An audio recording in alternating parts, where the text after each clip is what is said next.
So, Michael, when you first heard about this project, how did you feel? When was that? And how excited were you to be a part of it?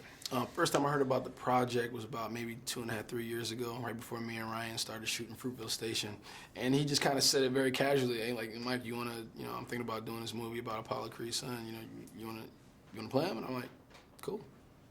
And that was it. And literally, and then we went to work on Fruitville Station. And then once it started to become, real, because, the idea is just an idea, but we never thought it was going to come together so quickly, especially with Sly getting on board, and it just, MGM and Warner Bros. It just started to move very, very fast, and I was super excited. No real pressure, because after meeting Sly and him kind of taking that weight off my shoulder, the guy who created these characters, saying this is you. Don't worry about competing with Rocky. Don't worry about trying to be me, be you, and I'm here to support you. That's all I really needed to hear. And I got Ryan, Tessa, Phylicia. I mean, it was the perfect situation for me just to go in and work. You play Adonis, the son of Apollo Creed, who never actually met his father. Yep. He's struggling with his identity. And he's also trying to make his own name in the world of boxing. Who is this kid in your eyes? I mean, you just said it, man. He's a kid who's trying to figure it out, trying to get out his dad's shadow. He's a guy that he never met is dictating his life. He's not allowed to follow his dreams. Everybody kind of shut him out of the boxing world. He doesn't really know who he is on the inside. And he never really had a family.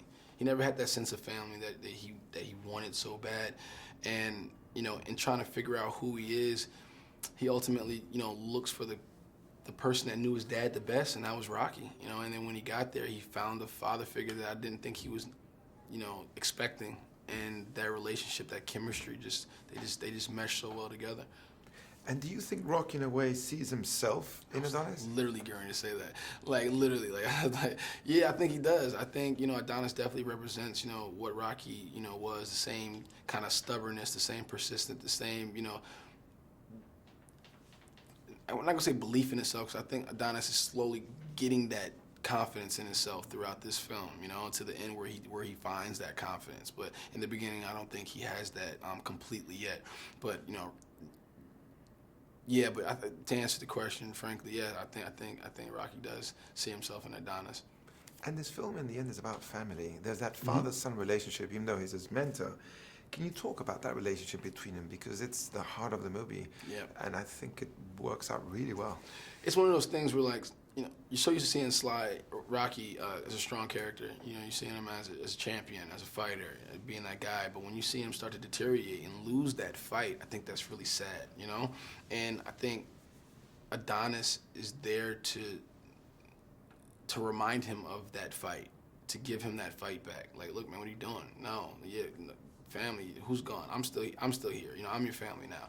It's a, just because you're not related by blood doesn't mean that you're not family. And I think that's a lesson that Rocky needed to learn from Adonis, and Rocky definitely taught Adonis that you got to forgive. You got to let go. You have to get out of your own way. You have to, you have to come to terms with what is, and then you have to move forward, and I'm going to be here to support you. We're going to be here to support you with Bianca and whatnot. And it just, I don't know, all that together. And for you as an actor and as a person, how was it to work so closely with Sylvester Stallone? It was incredible, man. I mean, Sly is a very smart guy, and very knowledgeable. I mean, he's been doing this for 40 years, and, that much wisdom, just to be around him for a little bit of time is like, it's some of that, those little jewels and gems are going to rub off on you a little bit. And I'm telling you, man, he has so many stories, and he's always, giving you advice on something. He's just an overall great guy, and to see him transform into Rocky is pretty incredible, because, it's just he's the complete opposite person of who Sly is.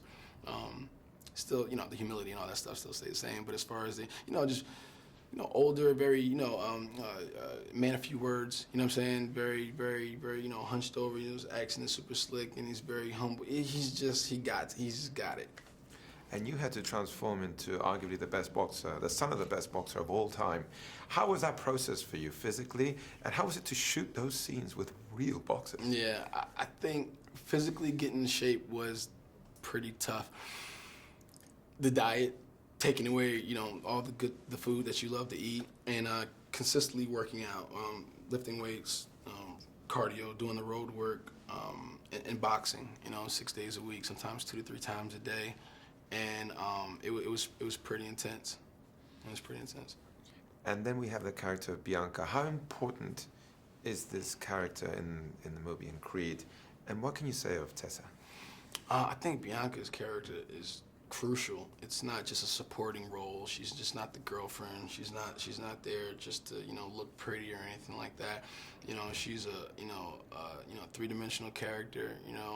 Very layered, and she has her own passion. She has her own career. She has her own drive. She doesn't need Adonis for anything, and she's very similar in a way.